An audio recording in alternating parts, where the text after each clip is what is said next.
he's got the whole vibe going. He wants us all to think that he's the demon from hell. He's using black holes and tentacles, and his heart's in a volcano, and he's like, you know what I mean? He's like, got the menacing armor, but like, he sleeps with a stuffed animal at night, or you know what I mean? Like, he's definitely got something. He's got guilty pleasure where he like watches a soap opera and cries, when he's there, like whatever. Like, he's got that going on. I freaking know it. There's no way that he's just stone cold. Like, Hey, wait, that's a triple play. New episodes, I couldn't wait. Yeah, open your mind at the first gate. Press play, no need to debate. Hey, wait, check me out. Look, clocked in, you can catch the hype. Golden Dawn, how we follow the light. Anime like life, married to it, my wife. What is going on, ladies and gentlemen, boys and girls, people of all ages? Welcome back to the AOA show. I'm your host, as always, Ian, along with the boy Isaiah. Oh, hi, yo. And today we're hitting you with part 2 of our TOG discussion, this time covering the finale of Season 2. I think it was 327 to 337. So second part here, if you haven't checked out the first part already, highly recommend you do so, where we'll answer some questions posed by some of the brilliant people in our Discord. And if you want to get in on that fun, join our Discord. The link is in the description down below. You have an hour after every live stream's conclusion to ask whatever question you like pertaining to the chapters that we just read. And if it gets some of the most upvotes, we might just answer it.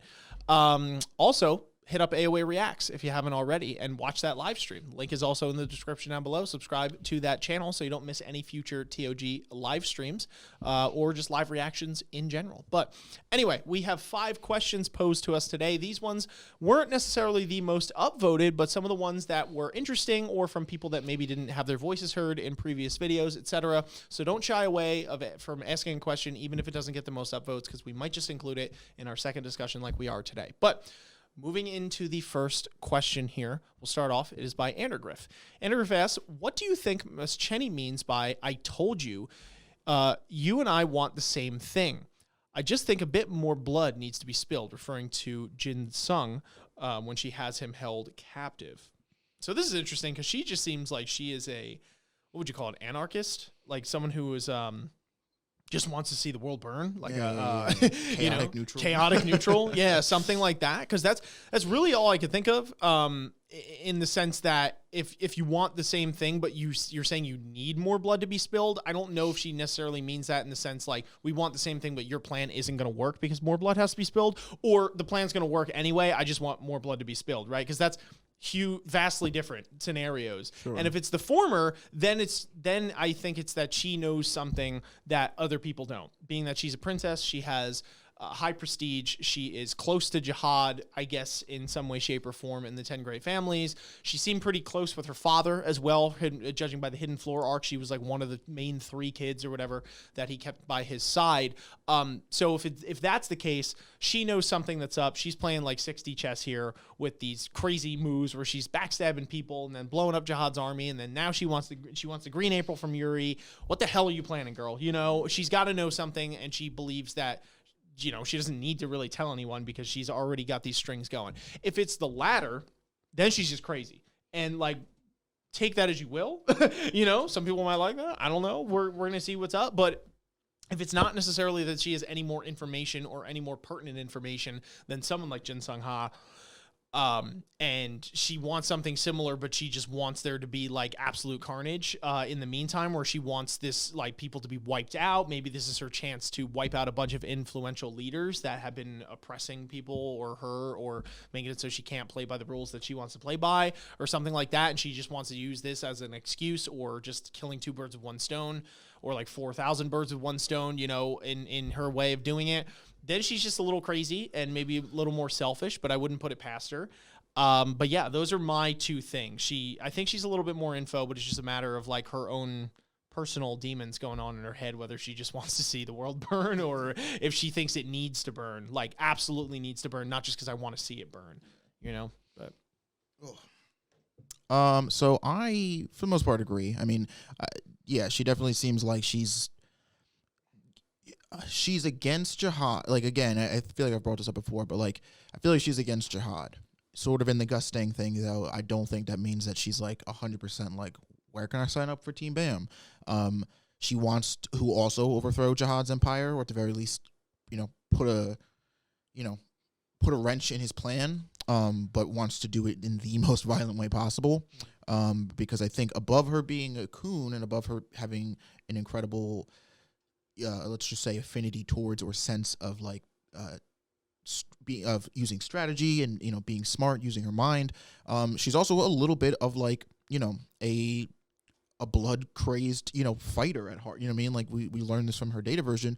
At her core, she just likes fighting. She loves fighting. She loves getting on the battlefield and just swinging her sword around or spear and doing as much damage as she possibly can. But I think now that she's older, I think now that the circumstances are much different than when she was younger, she realizes that in order to do that, and even just in order to play this game longer, she can't just she can't do the reckless thing of just running into battles. Like she has to play it smart. She has to pick her moments to strike.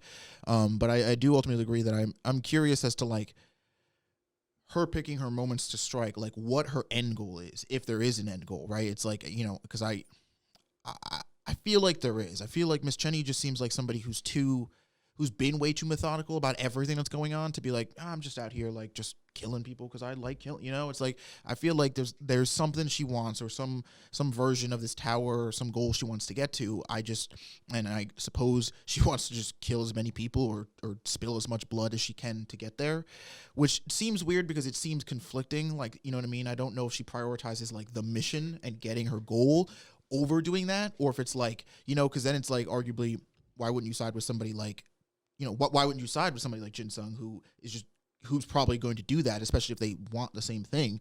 But this emphasis on her like having to spill more blood, maybe it even just means that like there's more people on her hit list to get rid of while this plan's going into action. Mm-hmm. So it's like, yeah, Jin Sung, I know you're gonna do what I want, but like you're out here sparing as many people as possible. I'm not about that. Like when we do this, when this tower gets flipped on its head, like I want heads on the floor, and you know what I mean. So I think that's more or less what it is. At least I think.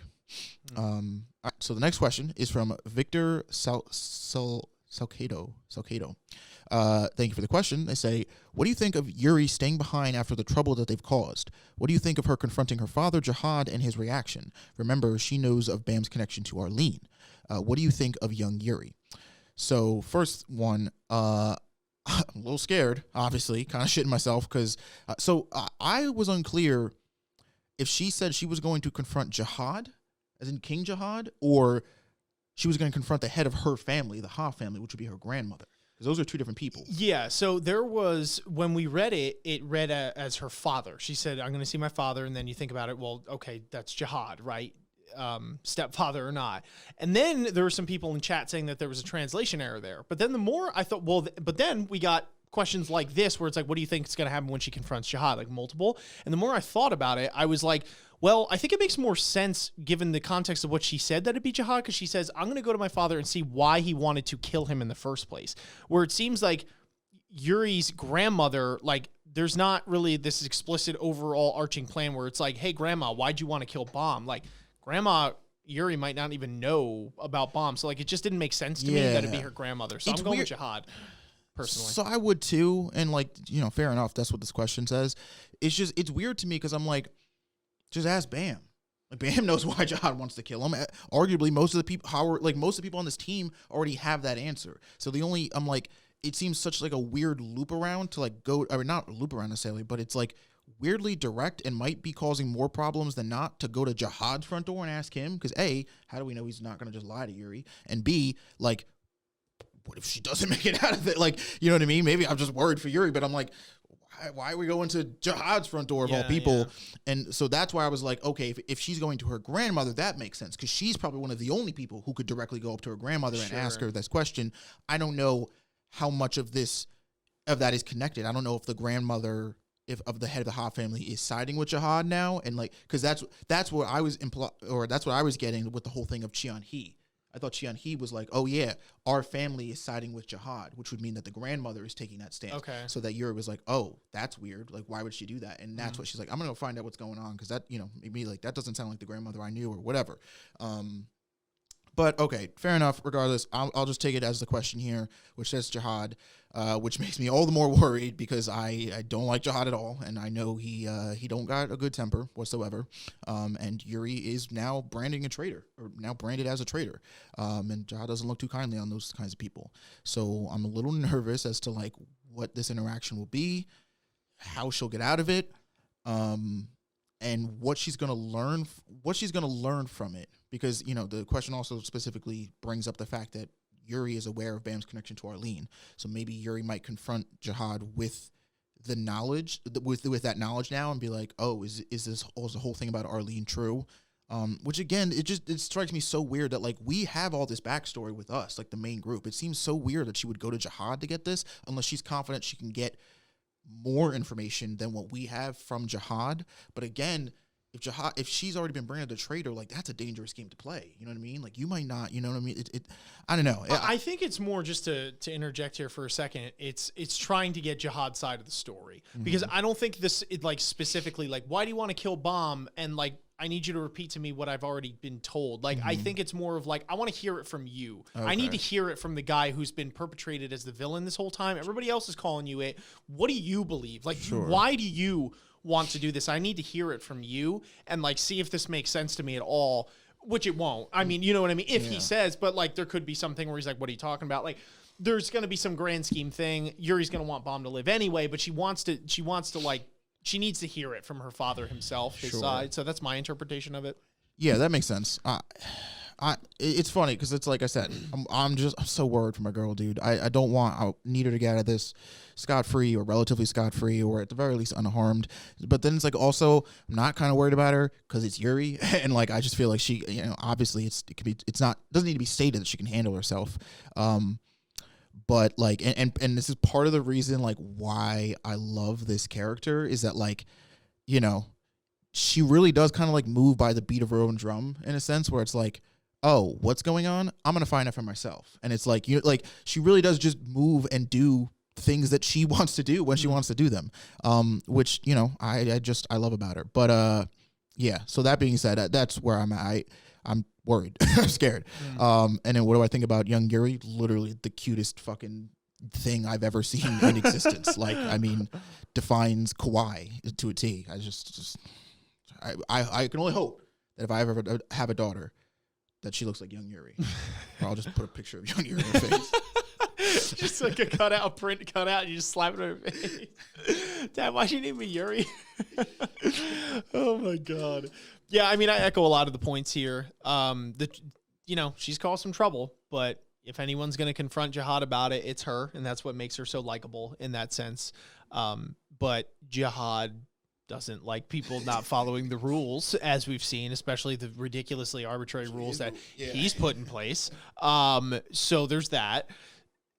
I don't know how he's going to take that. And it seems that he doesn't really give a damn about the princesses in the grand scheme of things. Like he does, but it's more of like just kind of a symbol where it's like, I don't think he really cares for their well-being so much as it hurts the reputation of his rule and his reign, at least the way that they're chalking it up here. But I would really love to see a convo between Yuri and Jihad, like if they actually do hem on that for a minute, because like I said, a lot of these evil characters, Jihad would be the standout here. Not that I necessarily defend his actions or like I like him for those character traits at all, because I don't. But I would be lying if I said I'm not just curious to hear what his spiel is. I've said this before in previous discussions, and I'm curious to know if he would feel that Yuri is even worth knowing. Number one. Number two, like what his side of it is, because he's just, for the small little glimpse we got, he talked in this very vague tone where it's like, I'm trying to control fate. And it's like, whoa, let's unpack that for a minute. He's like, I gotta go, and it's like, whoa, So I think there's like way more to that. I'm curious to know if anything gets like let out, or if there's like a side to his story that like maybe, Jihad is still an evil son of a bitch for doing the things that he's done, but maybe there's a side of it that, maybe paints Arlene to not be this kind of like saint-like figure that some of the people have chalked her up to be. Like, it might just be that no one's really a good guy in this scenario. It's just, I'm the one who lived, and like, so my only thing is that like, I don't know if Jihad even feels that like he owes Yuri the truth. That's the only thing. If Yuri were to confront him, like, what would be the motivation that Jihad's like, all right, Yuri, sit down, I'll tell you the truth. It's like, to Jihad, Yuri's just another princess. Like, I could easily see Jihad just spinning some random lie BS to her or whatever, to either get her away or be like, I'm not telling you anything, and actually I'm going to kill you now. Like, because that just sounds like the Jihad I know. But it's like, that's the thing. It's like, Bam, just because he knows what Bam is, he might feel this weird sense of not responsibility, but like he might tell Bam the truth just out of like, all right, I know who you are and what you mean to like my past and people I know. But like Yuri, I just don't see him being like coming clean to Yuri of all people. If anything, it would be like the cliche like villain trope thing where they have the person that they're about to kill and they go, "You're about to die, so I'll tell you." Yeah. And then they get saved, and then it's like, "Oh shit, I told my whole plan." You know, like it's like Jihad, Yuri got away, and it's like, oh, thank God she didn't get your plan. Yeah, we need to get her right now. Could somebody just go stop her, please, real quick? It's just like, what? Shit happens all the time. But that I could see that, something goes down. But I'm curious to see that whole thing. And baby Yuri is adorable and just like the spunky kid, because it's cool because it's like almost like she never grew up in a sense, like the way she is now. So it's like her personality is basically the same. She just is mini.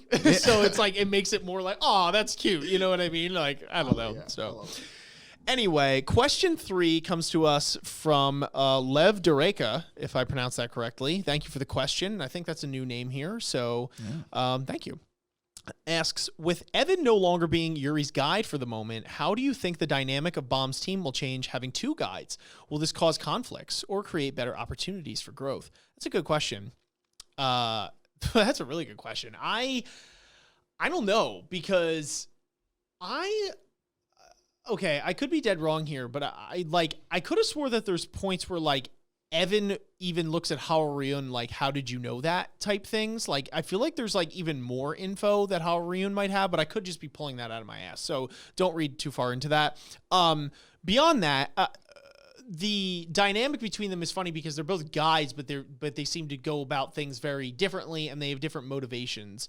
But their motivations, as we see, kind of intersect at certain paths where it's like Haoryun's main motivation is the preservation of Bomb. And in a sense, so is Evan's.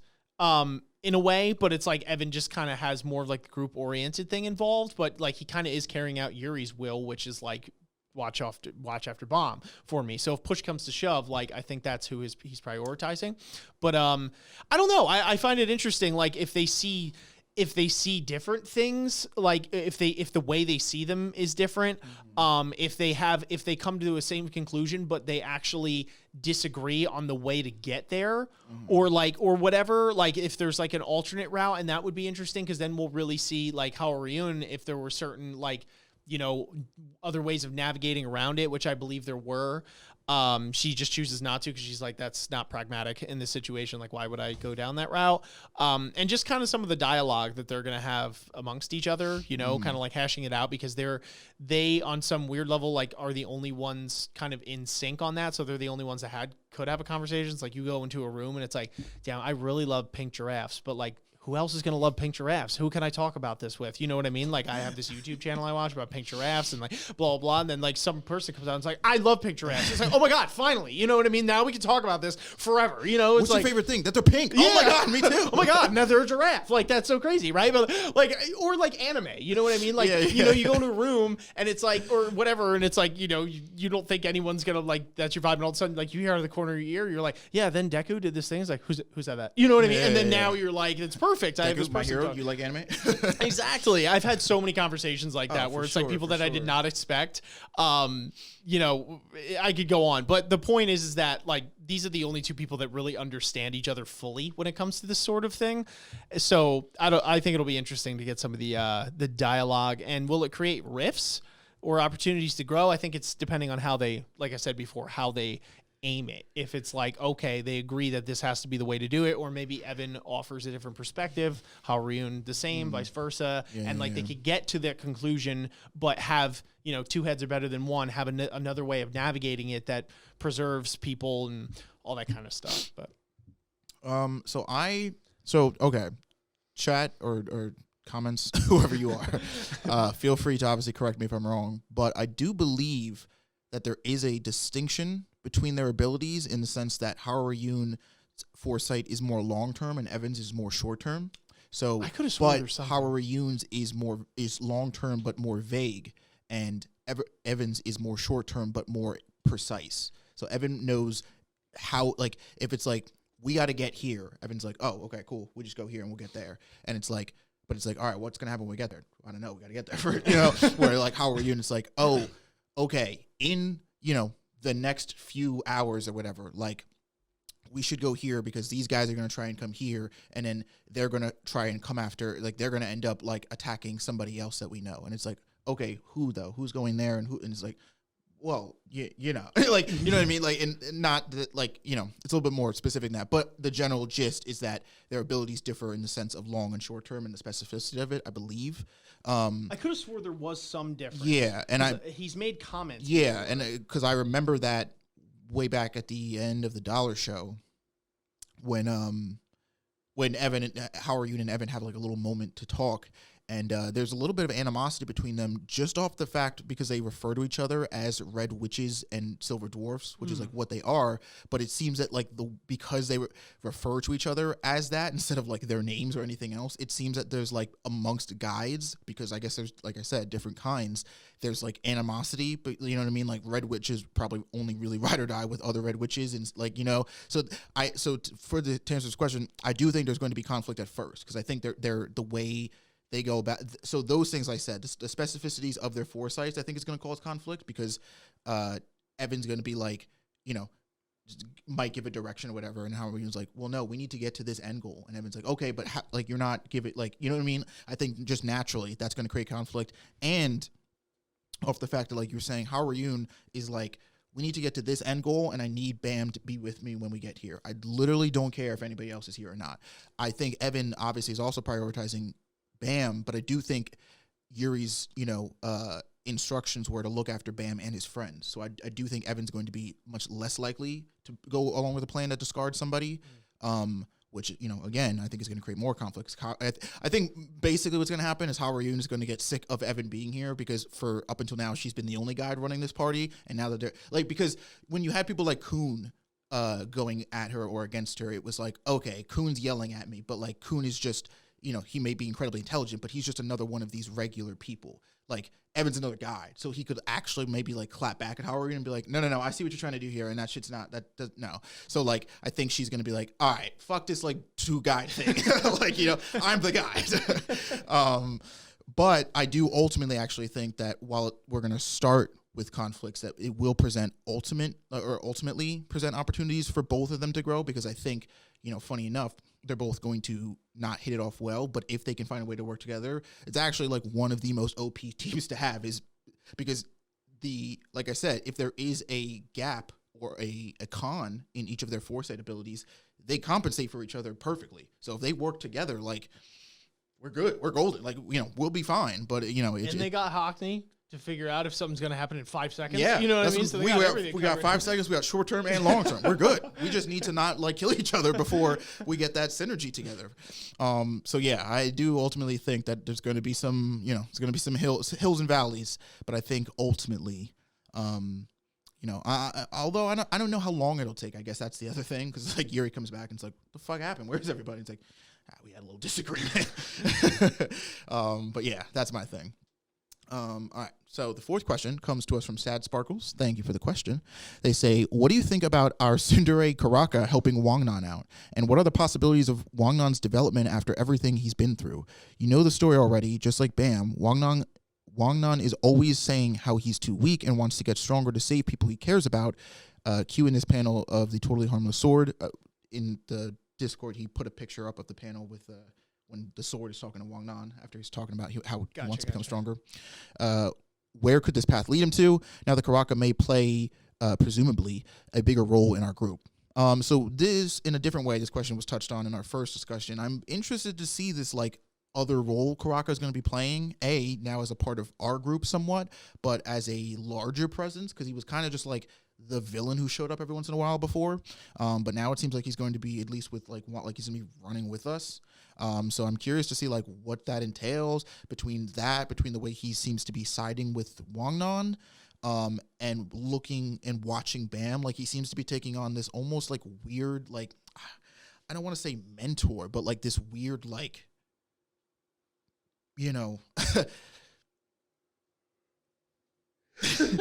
like, I don't know, this weird, like, older, senpai like vibe almost. You know what I mean? Like he's the older student or whatever. I don't know. It's really weird.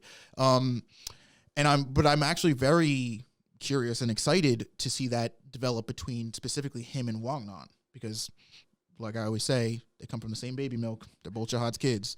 So obviously they're going to get to talking and they're going to be like, yo, I had this thing. And he's like, oh shit, you too. And then he's gonna be like, Karaka, take that silly mask off. He's gonna take it off and they're gonna be like,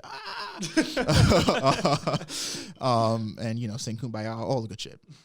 But more than that, I wonder if Karaka is going to. I don't actually know how well this would pan out because Karaka's techniques be kind of like sus, low-key. Like he kind of looks like he fights with like the devil's magic and shit. So I don't want him to like teach Wangnan that, but I want him to teach. It'd be cool if he teaches Wangnan low-key how to like defend himself and like fight. I just don't want Wangnan shooting tentacles and shit out of whatever. But yeah, I don't know. I'm interested to see like this. Like I said, this like weird older student role that Karaka, presumably could take on, unless he's big brain scheming everybody and he's just doing this to get everybody's, false insecurity and then just cucks everybody. It's like, all right, dick, cool. But yeah, I don't know. I think, I don't know. Cause my other thing is that sword. It's such an outlier. I feel like in the situation, like, I don't know really who put that thing there, like what its goal is, if its goal is just the agenda of somebody else that manifested it there. I don't know. And I'm worried that like, I just worried about I'm worried, bro. I'm worried about these characters, man. Like Wangnan, Yuri, like, what are y'all doing? What's going on? You okay? You want to talk? That's all I got. Fair enough. Yeah, not too much to add here because we had a similar question in our last discussion. But I think it's cool that he's helping Wangnan out. And I hope that it goes both ways in the sense that Karaka obviously has techniques and things like that and ways of making Wangnan strong. Duh. But Wangnan also has this like amazing character, and it would be cool to have that rub off on Karaka as well. And if they are actually related, you're not selling me that like Karaka's going to be unchangeable. You know what I mean? In his way of thinking. It seems like he's already got an inkling of that in the sense that he's sparing Bomb out of respect for Jin Sung Ha. Like there's a little bit more to him. I said this last time, but I think his armor is a little more metaphorical and plays like this thing where like, and his heart being like not in his body, where it's like, he's got the whole vibe going. He wants us all to think that he's the demon from hell. He's using black holes and tentacles, and his heart's in a volcano, and he's like, you know what I mean? He's like, got the menacing armor, but like, he sleeps with a stuffed animal at night. Or you know what I mean? Like, he's definitely got something. He's got guilty pleasure where he, like, watches a soap opera and cries, when he's there. Like, whatever. Like, he's got that going on. I freaking know it. There's no way that he's just stone cold. Like, especially if they're related. Because if Wangnan's capable of it, and if Jihad came out looking goofy as ever at the Hidden Floor arc, and Karaka's from that same bloodline, he's got something. He's got some goofy trait about him that, like, he's just hiding. So, like, at all costs, because then everyone's going to think he's weird, And it's like, he's already got everyone's respect. He can't lose it now. So, no, all jokes aside, though, I think that there is something in him that could be unlocked. And I think if anyone could do it, it could be Wangnan, besides Bomb.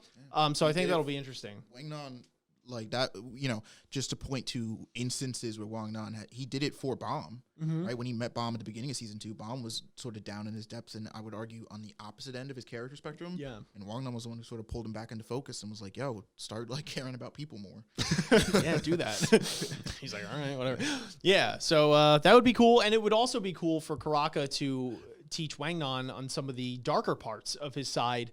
Because, again, it's not, harmless people aren't good people. The people that can harm and choose not to, or choose to use their strengths for the service of good, are the truly good people. True. And so, Wangnan, in the sense that he's going full charge ahead and, things that he deems evil and all that kind of stuff, like, he's a good guy, but it would be cool to see him actually be able to have some sweet powers with that too. And again, it goes tandem. If they're related, then if he could get to Karaka in those ways, then those techniques would probably work for him as well, or some sort of spin on it. They seem to have this like heaven hell style thing where Jihad is like the golden sun and all these like up on high, and Karaka's like, shit mud dirt, just like, shit mud dirt. Just like blah, does all these like Shinsu crazy style shit mud dirt skill. Shit mud dirt skill. Yeah, it's crazy. They did it in Naruto once. So anyway, I'm gonna move on to the next question here because now I'm rambling. So next question. Okay, so I put Kenshi and many others because many there others were a lot asked. of many others that asked it, but Kenshi's had the most upvotes, and I guess kind of fleshed the question out the best. So here it is. But thank you to everyone who posed said question. So Kenshi asks, we have seen Kun and Bomb or Rack and Kun one-on-one, but I think this is the first time Rack and Bomb have had a one-on-one with each other. So what are your thoughts and feelings for this? And is Rack living up to his title as the leader? So one-on-one is a little vague in the sense that like they've definitely had combos with each other where they've like met up again or whatever. And like, I don't know exactly which way, if you mean like just them in the room. Yeah, I think they mean pairings, because there's been moments in Pairings? the stories where Bam and Kun have traveled by themselves without Rack. And there's been moments where Kun and Rack have traveled without Bam. Okay. This is the first time Rack and Bam are traveling without Kun. Yeah. So I really love this scene, this last scene, one of the last scenes of the second season, where Rack kind of has to slap Bam back into reality again, where Bam is doubting himself and can I do it and all that sort of thing, and maybe I should just back down. Rack's like, no, that's not even a question. You're not doing that, and you're actually a bitch if you do that. So you don't want to be a bitch, right? And Bam's like, you're right, I don't want to be a bitch. So he's gonna do it. No, but I think Rack again just shows why he deserves to be in this story and really has like an actual important role, which I do believe, because I think he centers people in a very opposite way, and it's a more comical way. So sometimes people might take it less seriously, but I feel like it's actually very important. Whereas Kun centers Bomb or other people in the sense that he has this very analytical approach. You know, make sure you're staying true to you and doing all this kind of thing and taking this the smart way and all this kind of stuff. Rack does the complete opposite. It just comes out funny, where he's like, don't ever give in to like this overthinking or this lack of trust or like not following your heart, because sometimes it's just going to take you kicking the door down without knowing what's behind it, because you'll never know and you'll be that much wiser when you do, you know? So it's like, I feel like his role is very important in that way, and it's cool to see him have that one-on-one with Bomb in that moment, because it's generally speaking been Kun who has done that throughout, because they've just been together all the time, and Kun's a smart dude, so you know he's got some good advice to give. But it was nice to see Rack kind of give that I guess not opposite per se, because it's not that Kun wouldn't say it, but like the Rack touch, you know, on that sort of advice. But Yeah, I agree. It is cool. This is something I've been thinking about, to be honest, ever since we first had the Kun and Bam like traveling together without Rack. I was like, oh, I love this trio so much, but like, to be honest, the interesting thing about the trio is that together, all three of them really flesh each other out perfectly. Like Kun is, like you said, he's on very much the analytical end of the spectrum. Rack is on the very instinctual end of the spectrum, and Bam sits right in the middle. So they work and sync up like perfectly. But how does that relationship work when you take any one of them out? And like this question says, we've seen Kun and Bam operate. We've seen Rack and Kun operate. This is the first time we're seeing the last pairing, so to speak, of Rack and Bam. And like you said, in a very Rack fashion, you know, very akin to the door test that they took way back in season 1. You know, Rack sort of here to reassure Bam that, like, you know, sometimes it is okay to just act on instinct. Like, don't ever get yourself in a position where you're so overthinking yourself about something, when the answer is simple. It's either you are the hunter or you're the prey. Be a hunter. And like, you know, this is, you know, like you said, Rack is a funny character, so I think a lot of times when he says stuff, he's not as careful with his words, so like everything just comes out blunt and honest and raw, which is funny. But you know, that doesn't mean that there's any less weight behind what he's saying, because it is true in this scenario, and especially with someone like Bam going forward, with how strong he will get and how strong he already is, like, that is the approach he's going to have to take. We saw this sort of start to come up when he was fighting Data Jihad, where it's like, Bam, you're not going to be able to take a back seat forever and like pick and choose what moments, like, you're going to have to start to become assertive and declare what you want and go after and take what you want from people. And if they don't give it to you, or they take something else from you, you're going to have to fight them for it. Like, you're going to have to become a hunter. If you're going to win this battle against Jihad, it's going to have to be you going up to Jihad and fighting him. Like, Jihad's not coming to you.